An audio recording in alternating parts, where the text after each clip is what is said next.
Welcome back to another YouTube. Okay, I can't do it. YouTube video, you beautiful losers.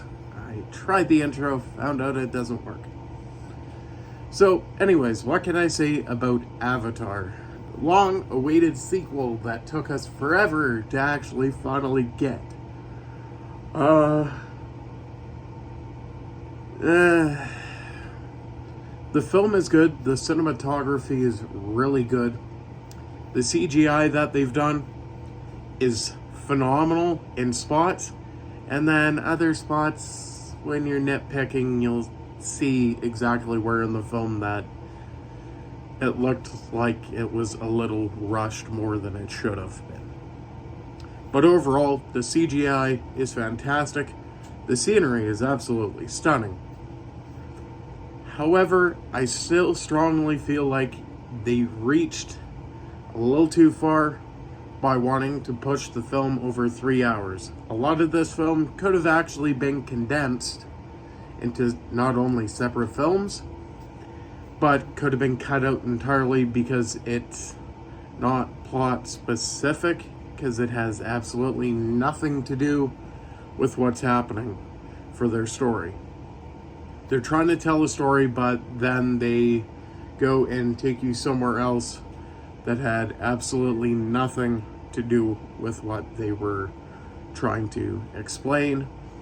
But the film does circle back to those moments and explains as to why they went and did that entire circle. But I'm still going to have the gripe of it felt like it was a little too long, for the simple fact of, although it's great storytelling, some of the scenes had no dialogue, and it was just them more or less scanning the characters. And I'm fairly certain if you count all the time in the film, that's an easy 10-minute cut right there. I think they were only trying to compete with Avengers because they had over 3 hours. The original film wasn't even over 3 hours either. It was about 2 hours, 2.5 hours, 2 hours, 40 minutes, somewhere in there. But this film pushed past that, did a lot of things better than the first film did, and then certain things that just fell flat on.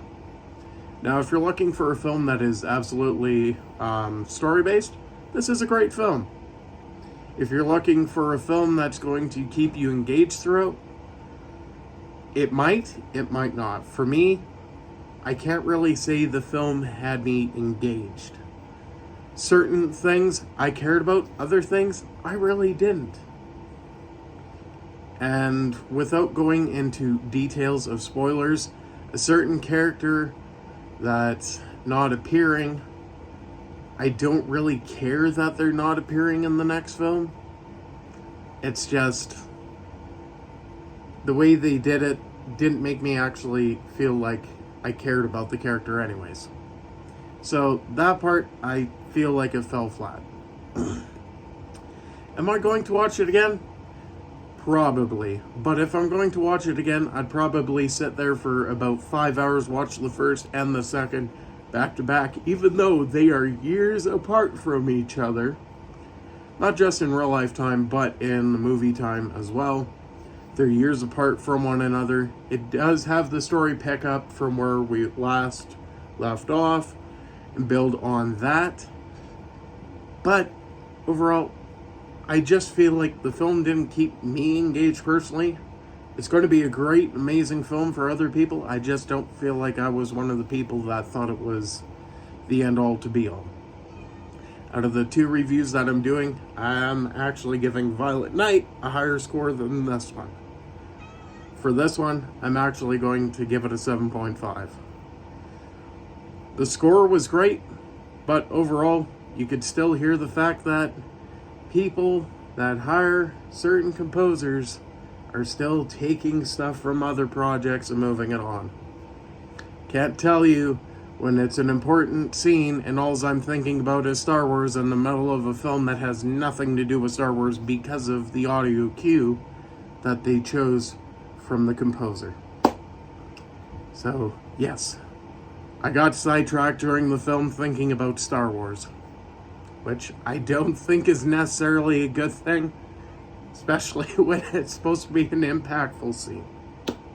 And anyways, I hope you're having a fantastic 2023, and if you're not, I hope it gets better for you sooner rather than later. Peace out, and I will see you all in the next video.